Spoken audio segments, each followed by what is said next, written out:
안녕하십니까. 반갑습니다. 여러분의 계좌에 복을 불러오는 트레이더 복돼지입니다. 자, 여러분 축하드립니다. 어제 드디어 코인 시장이 반등을 시작하면서 긍정적인 방향으로 돌아섰고요. 지난 밤 사이에 비트코인과 XRP 리플이 상승하는 모습을 보여주었습니다. 자, 그래서 오늘 제가 여러분들과 함께 살펴볼 내용은요. 첫째로 우리가 잠든 사이에 무슨 일들이 있었는지 미국 시장과 코인 시장의 흐름 같이 한번 살펴볼 거고요. 둘째로 지난밤에 있었던 소식이죠. 금리 결정과 FOMC 기자회견, 시장에는 어떤 영향을 주었는지, 과연 미국 시장과 코인 시장에 어떤 영향을 끼쳤었는지 한번 살펴볼 겁니다.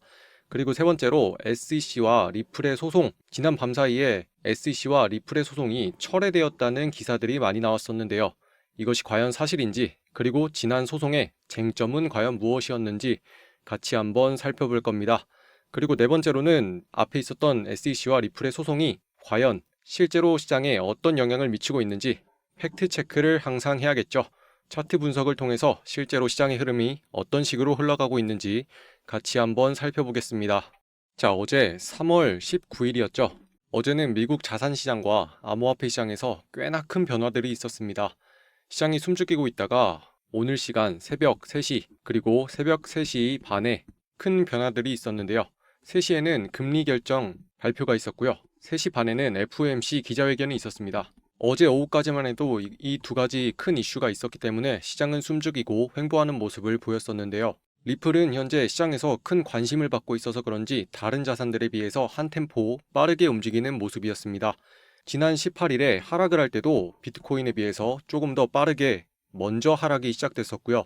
이번 상승 때도 FOMC 시간대에 비트코인이 상승하기 시작한 것에 비해서 저녁 10시에 먼저 큰 상승이 나왔었죠. 자, 현재 XRP 리플은 3,090원대에서 거래가 되고 있고요. 마이너스 78% 하락을 했다고 나오고 있지만 지난 밤 사이에 상승한 것이 10%가 넘기 때문에 현재의 하락이 나오고 있는 것은 상승폭에 비하면 그다지 크지 않다고 볼 수 있습니다. 자, 그러면 먼저 우리가 잠든 사이에 시장에는 어떤 일들이 있었는지 먼저 알아보도록 하겠습니다. 우잠사 우리가 잠든 사이에 시작하겠습니다. 자, 어제 3월 19일 미국 증시는 상승 마감했습니다. 미국 대통령의 무역 전쟁과 인플레이션 우려로 투자 심리가 위축된 가운데 연준의 파월 의장이 투자자들을 안심시키면서 연준의 신중한 정책 기조를 시사했습니다. 이에 따라 주가는 상승하고 국채 금리는 하락했습니다. 예상대로 연준은 금리를 동결시켰으며 파월 의장은 트럼프 대통령의 정책이 경제에 미칠 영향에 대해 신중한 태도를 유지했습니다. 파월 의장은 관세가 소비자 물가에 미치는 영향이 일시적일 수 있다고 언급했습니다. 또한 경제는 전반적으로 견고하며 지난 2년간 인플레이션 목표 달성에 대한 상당한 진전이 이루어졌다고 말하고 있습니다. 따라서 미국의 기준금리가 연내 2회 인하 전망이 유지된 가운데 뉴욕 증시는 일제히 상승 마감했습니다. 자, 그래서 나스닥 차트의 움직임을 같이 살펴보시면요. 나스닥은 3월 들어서 지속적으로 시장의 하방 압력을 받고 있었습니다. 하지만 14일 이후 지속적으로 받던 하방 압력을 극복하고 이틀 동안 상승하는 모습을 보여주었습니다. 하지만 19일 저녁 미국장이 시작하면서 하락을 했었고요. 오늘 새벽에 있었던 FOMC 기자회견을 기다리면서 시장은 횡보하는 모습을 보였습니다. 그리고 미국장이 시작한 20일 저녁 10시 반이죠. 미국장은 우리나라 시간으로 저녁 10시 반에 개장을 합니다.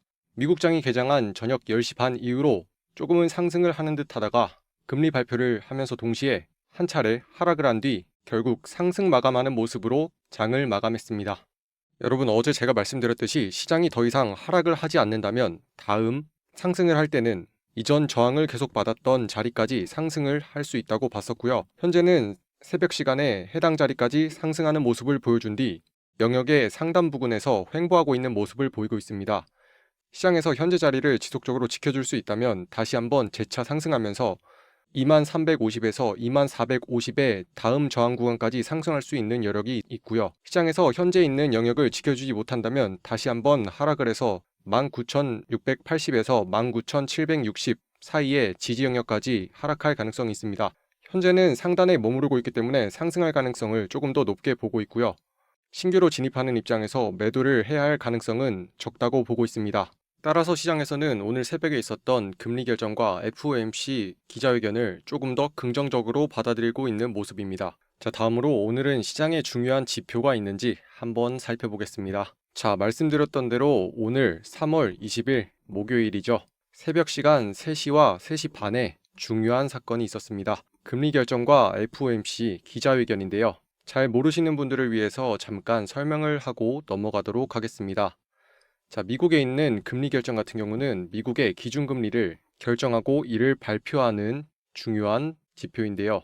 시장에서 이전에 4.5%로 발표를 했었고 이번 금리 결정에서는 동일하게 4.5%로 금리를 동결할 것으로 예상을 했었습니다. 그리고 실제로 오늘 새벽에 발표를 하면서 금리는 동결되는 것으로 결정이 됐고요.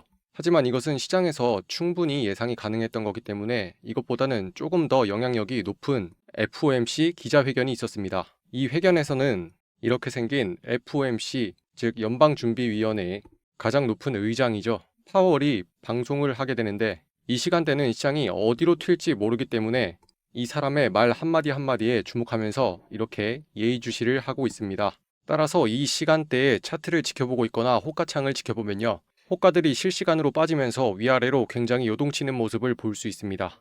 자, 그런데 이 발표들은 새벽 3시에 있었던 일이기 때문에 현재 시간으로는 모두 다 진행이 완료됐고요. 앞으로 남은 지표 발표는 오늘 저녁 9시 반에 있는 신규 실업수당 건수 발표가 있고요. 그리고 동시간대에 필라델피아 여는 제조업 활동 지수 발표가 있습니다. 그리고 저녁 11시에는 기존 주택 판매 발표, 이렇게 세 가지 발표를 기다리고 있는데요.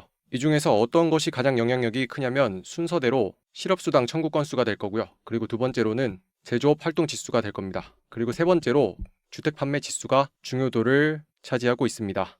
자, 이 지표가 생소한 분들을 위해서 잠깐 설명을 해드리겠습니다. 자, 실업수당 청구 건수는 노동시장의 건강 상태를 판단할 수 있는 지표고요. 실시간으로 경기 상황을 반영하는 지표입니다. 그리고 필라델피아 여는 제조업 활동 지수는 미국 시장에서 제조업의 경기 흐름을 선제적으로 파악할 수 있는 지표이고요. 그리고 주택 판매 지표는 소비와 경기 순환을 반영하는 지표이죠. 이 지표들 모두 앞에 새벽에 있었던 금리 결정과 FOMC 기자회견에 비해서는 중요도가 다소 낮다고 생각할 수 있지만 시장에서는 항상 우리의 예측치와 다른 결과치가 나올 때마다 큰 폭의 변동이 발생할 수 있기 때문에 항상 이 시간대는 예의주시하면서 시장을 살펴봐야 될 것 같습니다. 자, 보통 새벽 시간에 활발하게 움직이는 미국 주식이나 파생상품 같은 경우는 물론 실시간으로 영향을 받기 때문에 당연히 조심해서 봐야 되는 게 맞고요. 비트코인 역시도 24시간 장이 움직이는 만큼 해당 시간대는 주의가 필요해 보입니다. 자, 비트코인 1시간 차트인데요. 자, 비트코인은 18일 저녁 10시 반에 미국 시장이 하락했던 것과 마찬가지로 장 시작과 동시에 한 차례 하락을 했었고요.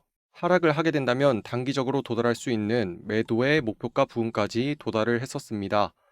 그리고 19일 새벽 시간까지 횡보하는 모습을 보이면서 장을 마감했었고요. 19일 새벽 하락으로 출발한 비트코인은 오전과 오후 동안 상승하는 움직임을 만들어내더니 이전에 무너뜨리고 내려왔던 자리 부근 영역에서 저항을 받게 됩니다. 제가 어제도 말씀드렸듯이 이 저항을 받는 영역을 뚫고 상승을 하게 된다면 재차 상승을 할 수 있는 좋은 흐름이 만들어질 수 있다고 말씀을 드렸었고요. 따라서 오후 시간과 오늘 새벽 시간까지 새벽 3시 이전까지 이 저항 영역을 넘은 상태를 유지하면서 상승하는 흐름을 유지하고 있었습니다. 그리고 새벽 3시가 되자 시장이 요동치게 되는데요. 한 차례 큰 폭으로 하락을 했던 비트코인은 이전 뚫고 올라왔던 영역에서 지지를 받으면서 재차 상승을 하게 되었고 오늘 오전 8시쯤에는 지속적으로 저항을 받으면서 내려왔던 영역까지 목표가를 도달할 수 있게 되었습니다. 그리고 오후 시간이 되면서 한 차례 더 고점을 높였는데요. 시장은 현재 이전에 지속적으로 저항을 만들었던 2차 목표가 자리까지 도달을 한 상태고 이전에 뚫고 왔던 저항 영역을 다시 한번 테스트하러 내려온 상황입니다. 자, 지금 상황에서 가장 중요한 거는요. 이전에 뚫고 상승했던 영역의 부근을 지속적으로 지켜줄 수 있는지 가격으로 말씀드리면 84,850달러부터 85,400달러 부근을 지속적으로 지켜주는 것이 상승에 좋고요. 이대로 계속 상승하게 된다면 다시 한번 2차 목표가 부근이었던 87,150짜리부터 87,850짜리까지 재차 상승할 수 있는 가능성이 있어 보입니다. 현재 상태로는 하방의 흐름보다는 상승의 흐름이 조금 더 유리한 상태이고요. 오늘 가장 관건으로 볼 것은 하단 부분의 지지 영역이 지속적으로 지켜질 수 있는지를 가장 주시해야 될 것 같습니다. 이대로 계속 상승을 하게 된다면 재차 해당 저항 영역을 뚫고 다음 자리까지 상승을 할 수 있겠지만은 오늘 안에 이 일들이 일어난다고 보기는 어렵고요. 제가 계속 차트를 살펴보고 있다가 다음 흐름을 계속 여러분들께 말씀드리겠습니다. 자, 그런데 여러분 한 가지 의문이 드실 거예요. 우리가 궁금한 건 코인인데 왜 미국의 소식과 시장을 살펴보고 있냐? 약간 의아한 분들이 있을 텐데요. 비트코인은 ETF 형태로 미국 시장에 상장이 되어 있죠. ETF는 상장 지수 펀드인데요. 비트코인이 ETF 형태로 상장되면 투자자들은 비트코인을 직접 구매하는 대신에 ETF를 통해서 간접적으로 투자를 할 수 있게 되죠. 그리고 동시에 안전자산보다는 위험자산으로 분류되기 때문에 시장의 심리와 상황에 따라서 함께 영향을 받는 경우가 많습니다. 또한 비트코인이 ETF 승인을 받을 때 승인을 해준 게 바로 SEC, 미국 증권거래위원회입니다. 그렇기 때문에 현재 비트코인은 미국의 자산시장에 편입되어 있다고 볼 수 있습니다. 일단 개괄적으로 미국의 자산시장 흐름을 본 다음에 시장의 분위기와 심리 상태를 살피고 비트코인의 흐름과 개별 종목을 살펴보는 게 조금 더 유리하다고 생각하고 있습니다. 그리고 이렇게 하다 보면은 미국 시장의 흐름도 알 수 있고 비트코인 시장의 흐름도 같이 볼 수 있기 때문에 여러분들께서 조금 더 폭넓게 시장에 대해서 경험하실 수 있고 공부하실 수도 있겠죠. 자, 그리고 오늘 말씀드릴 SEC와 리플의 소송의 철회 문제에 대해서 말씀드리기 이전에 과연 SEC와 리플 간에 어떤 일들이 있었는지 알아봐야겠죠. 자, 어제는 SEC와 리플의 소송이 마무리 단계에 있기 때문에 소송이 막바지에 있고 그에 따라서 XRP의 ETF 승인 등 기대감이 굉장히 높다고 했습니다. 매일같이 리플 관련해서 기사들을 검색하다 보면은 SEC와 리플 간에 소송이 마무리 단계에 접어들었다고 하는 말들이 참 많았었죠. 그러면 이번 소송에 대해서 과연 쟁점이 무엇이었었는지 다시 한번 간략하게 설명해드리고 넘어가겠습니다. 자, 첫 번째는 벌금 감액 협상이 쟁점이었습니다. 두 번째로는 법적 절차의 복잡성이었고요. 셋째로는 SEC 내부 정책의 변화가 있었습니다. 자, 먼저 벌금에 관해서 말씀을 드리면 리플은 SEC가 부과한 1억 2,500만 달러에 대해서 벌금을 줄이기 위해서 협상을 하고 있었죠. 간단히 말하면 리플에서 계속 주장하는 겁니다. 야, 이거 벌금이 너무 많다. 우리가 도대체 뭘 위반했냐? 좀 줄여달라. 이렇게 말하고 있는 겁니다. 따라서 리플의 변호단이 지속적으로 협상을 하고 있었죠. 그리고 두 번째로는 법적 절차의 복잡성인데요. 2023년 7월 뉴욕의 남부지방법원에서는 XRP가 일반 투자자들을 대상으로 한 판매가 증권법을 위반하지 않았다고 약식 판결을 내린 바가 있었죠. 그런데 이때는 약식 판결이었기 때문에 상급심 절차를 진행하려면 추가적인 법적 절차와 협의가 필요하죠. 세 번째로는 SEC 내부 정책 변화가 있는데요. SEC의 새로운 지도부는 2025년 초에 구성됐는데요. 이들은 암호화폐와 가상화폐 시장에 대해서 새로운 규제 방식을 재검토하고 있습니다. 이는 트럼프 대통령의 취임 이후 암호화폐 시장에 대해서 호의적인 태도를 취하고 있는 것과 어느 정도 흐름을 같이 한다고 볼 수 있죠. 따라서 투자자들 사이에서도 참 말들이 많았습니다. 리플과 SEC의 소송이 종결되게 되면 시장이 급등한다. 아니다. 시장에는 이미 선반영이 다 되어 있기 때문에 급등하는 폭이 적을 것이다. 굉장히 말들이 많았습니다. 먼저 긍정적으로 보는 입장에서는 SEC 증권거래위원회에서 리플을 언제까지나 누르고 있을 수만은 없다. 한계가 있을 것이고 현 미국 정부가 암호화폐 시장에 대해서 굉장히 친화적이고 곧 SEC의 의장도 바뀌게 된다. 그리고 이전에 리플이 증권으로 취급되었기 때문에 지위상에서 문제가 되었던 것에 비하면 하나의 상품으로 인정받을 수만 있다면 앞으로 리플은 날개를 달고 훨훨 날아갈 것이다 라고 보는 입장이 긍정적인 입장이었고요. 한편으로 부정적으로 보는 입장에서는 상승폭을 어느 정도는 인정을 했습니다만 지난번 약식 판결에서는 리플의 지위 변화가 있었기 때문에 시장이 순간적으로 100% 상승을 할 수 있었지만 이번과 같은 경우는 다르다. 벌금과 회사 운영에 관한 문제가 있었기 때문에 이전보다 상승은 하겠지만 상승폭이 그렇게 크지 않다고 보고 있었습니다. 자, 그리고 어제였죠. 리플이 10% 이상 갑자기 급등하도록 한 장본인 리플의 CEO 브래드 갈링하우스입니다. 자, 기사 제목에서는 말하고 있습니다. 리플의 CEO 미국의 증권거래위원회 SEC죠. 소송이 철회되었다. 따라서 XRP가 13% 상승하게 되었다 라고 말하고 있습니다. 자, 사진에서 보시는 인물이 리플의 발행사인 리플랩스 CEO 브래드 갈링하우스인데요. 이 사람이 트위터에, 즉 전에는 트위터였던 X라는 소셜미디어에 글을 하나 올리게 됩니다. 우리가 기다려온 순간이다. SEC는 소송을 철회할 것이며 이것은 리플의 승리이다. 모두가 함께 이것을 지켜보자 라고 게시글을 작성하게 됐습니다. 자, 현재 리플은 SEC의 항소에 대해서 최종 답변일을 4월 16일로 두고 있었는데요. 그 전에도 리플 변호단이 소송에 관련해서 끊임없이 협상을 진행하고 있었습니다. 자, 그런데 갑자기 이 협상에 변화가 생기게 된 겁니다. SEC 측에서 리플에 냈던 소송이 철회되기로 결정이 됐다는 주장인 거죠. 자, 여러분, 저도 처음에는 이 기사에 대해서 깜짝 놀랐습니다. 갑자기 소송이 철회되면서 취소가 된 줄 알았는데요.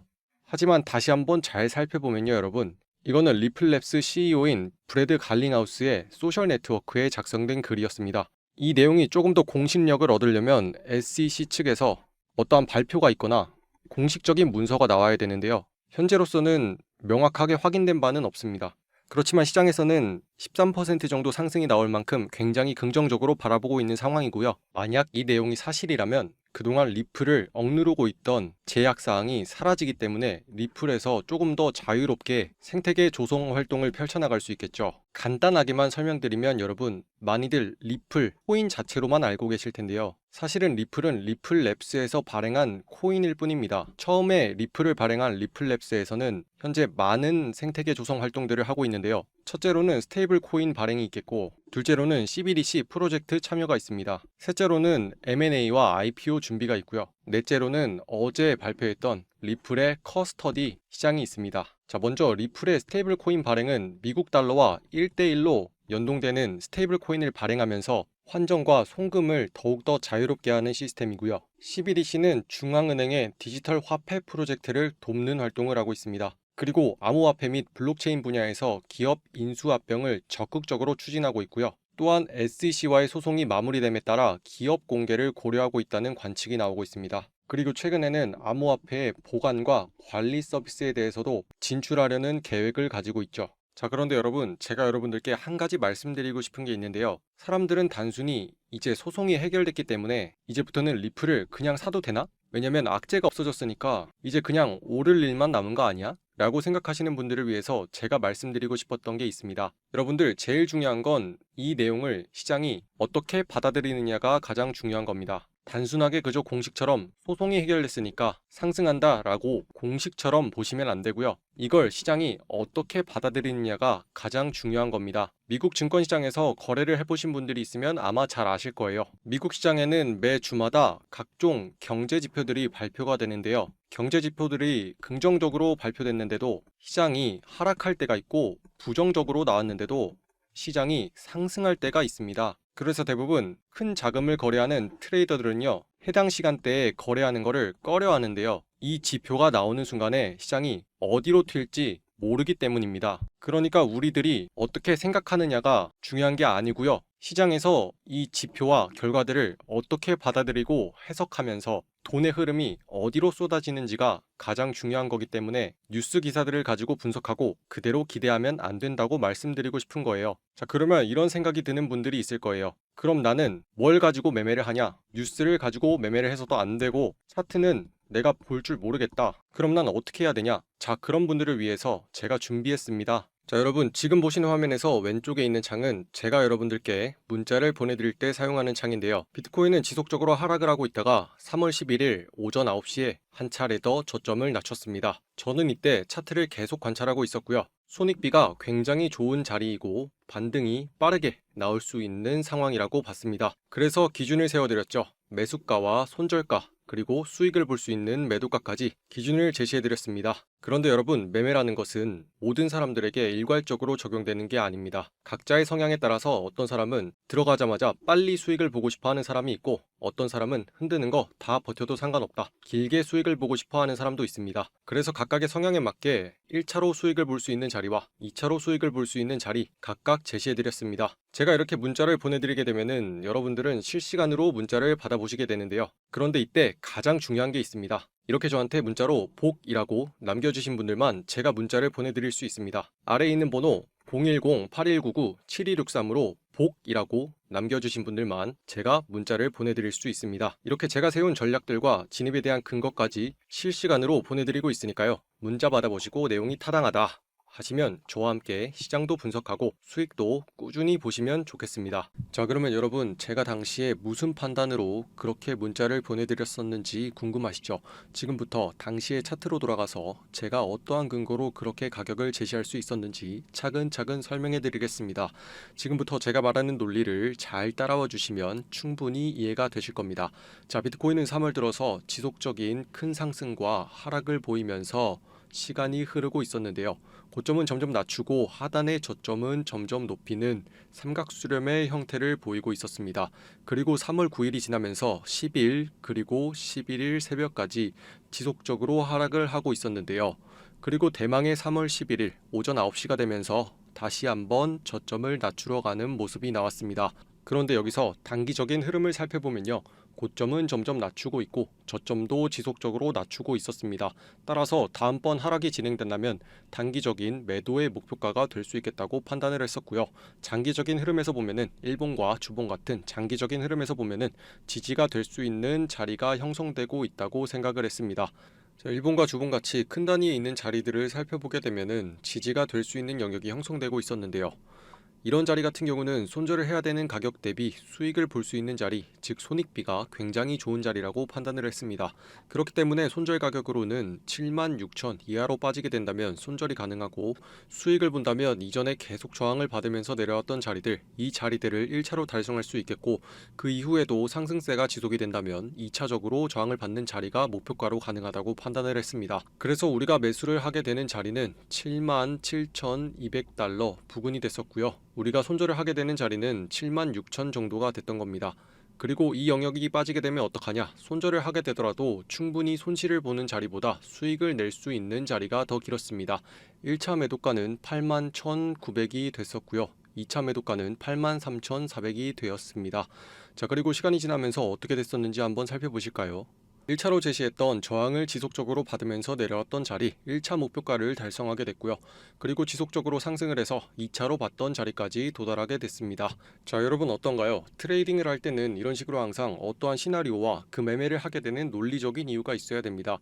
그러나 이유나 논리가 없이 그저 단순히 이전 저점과 비슷하다고 해서, 혹은 이전 저점에 있는 쌍바닥 혹은 헤드앤숄더 같이 단순한 흐름으로 매매를 할 수 있는 게 아니고요. 항상 복합적인 것들을 고려해야 되는 겁니다. 네, 저는 앞으로도 다양한 종목들을 여러분과 함께 이렇게 실시간으로 분석하고 공유해드리면서 여러분들과 함께 할 거고요. 여러분들이 앞으로도 제가 설명해드리는 내용들과 논리들을 함께 하다 보면 충분히 개인적으로 매매를 하실 때도 도움이 많이 되실 거라고 생각을 합니다. 그리고 개인적으로 매매를 하지 않더라도 어떠한 정보를 접했을 때 이게 타당한지, 이게 충분히 매매를 할 만한지 여러분들이 판단하실 수 있는 힘도 기르셔야겠죠. 그리고 제가 보내드리는 내용들을 무작정 따라하는 게 아니라 직접 생각해보고 고민해보고 분석하면서 저와 시장에서 오랫도록 함께할 수 있는 여러분이 되시기를 진심으로 바라고 있습니다. 자, 그럼 다시 돌아와서 제가 앞으로 여러분들과 함께 하고 싶은 게 뭔지 조금 감이 오실까요? 시장에는 너무나 많은 정보가 있습니다. 뉴스 기사들이 될 수도 있고 찌라시가 될 수도 있고요. 커뮤니티 같은 게 될 수도 있습니다. 그런데 여러분들께서 이런 곳을 사용하는 것에 대해서 저는 일단은 좋다고 생각은 합니다. 무작정 그냥 하는 것보다는 시장에 대해서 전반적인 배경 지식을 알고 내용들을 충분히 숙지한 뒤에 매매하는 것이 맞다고 보고요. 하지만 제가 걱정되는 부분은 여러분들이 너무 이런 부분에만 매몰되는 겁니다. 그래서 제가 앞으로 할 거는 여러분들과 함께 이 정보들과 차트를 통해서 이러한 정보들이 차트에 어떻게 적용이 되고 있고 시장에서는 어떠한 흐름으로 움직이고 있는지 팩트 체크하는 시간을 가지려고 합니다. 자, 리플에 어떤 뉴스가 나왔기 때문에 시장이 상승한 게 아닙니다. 기사가 먼저가 아니라 시장이 움직이고 난 다음에 시장이 왜 그렇게 됐을지를 생각합니다. 그렇게 사람은 의문을 가지게 되고 그에 따라서 기사가 나오게 되는 거죠. 자, 리플 차트입니다. 리플은 지난 12일 이후 지속적으로 상승을 했었고 15일 그리고 16일까지도 지속적인 상승 흐름을 유지했습니다. 하지만 지속적으로 지지하고 있던 라인을 지키지 못한 채 하락이 나왔고요. 이후 횡보를 거듭하다가 지속적으로 저항을 받고 있던 하방 힘에 눌려서 다시 한번 재차 하락을 하게 됩니다. 그렇게 18일 저녁 시간에도 한 차례 더 하락을 진행한 채 횡보를 하고 있었는데요. 그리고 어제 19일 새벽 시간 이후 재차 상승을 시작했습니다. 하지만 제가 어제 말씀드렸듯이 이 부분에서 가장 중요한 게 있다고 말씀드렸었는데요. 시장에서 지속적으로 하방 압력을 받고 있던 구간에서 저항을 받으면서 다시 한번 눌릴 가능성이 있기 때문에 해당하는 저항 영역을 뚫어낼 수 있는지가 가장 중요하게 봐야 될 우리의 관심사라고 했습니다. 그에 따라서 시장은 상승을 하다가도 저항 영역 부근에서 지속적으로 눌리면서 횡보를 하게 됐었고요. 저항을 받던 영역을 강하게 뚫어나면서 크게 상승이 나오게 됐습니다. 그리고 현재 오후 시간이 지나면서 다시 한번 눌리고 있는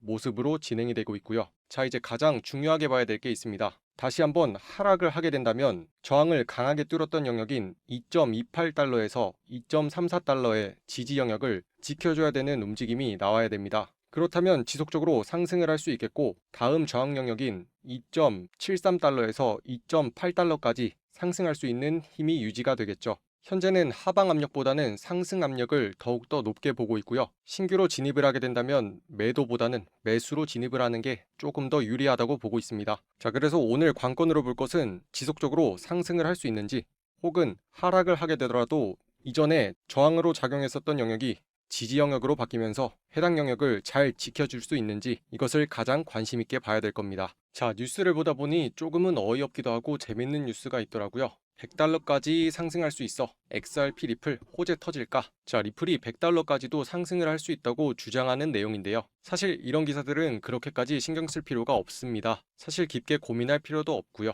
100달러까지 가냐 마냐 그게 중요한 게 아니고 우리가 할 일은 지속적으로 시장에 참여하고 관찰하면서 시장이 어떻게 움직이고 있는지 좋은 상승 흐름을 유지하면서 지속적으로 상승을 할 수 있는지를 보는 거고요. 앞으로 저와 함께 한다면 여러분이 이런 기사에는 쉽게 휘둘리지 않는 뚝심 있게 자신의 뜻대로 시장을 밀고 나갈 수 있는 여러분이 될 수 있을 겁니다. 이상 복돼지였습니다. 감사합니다.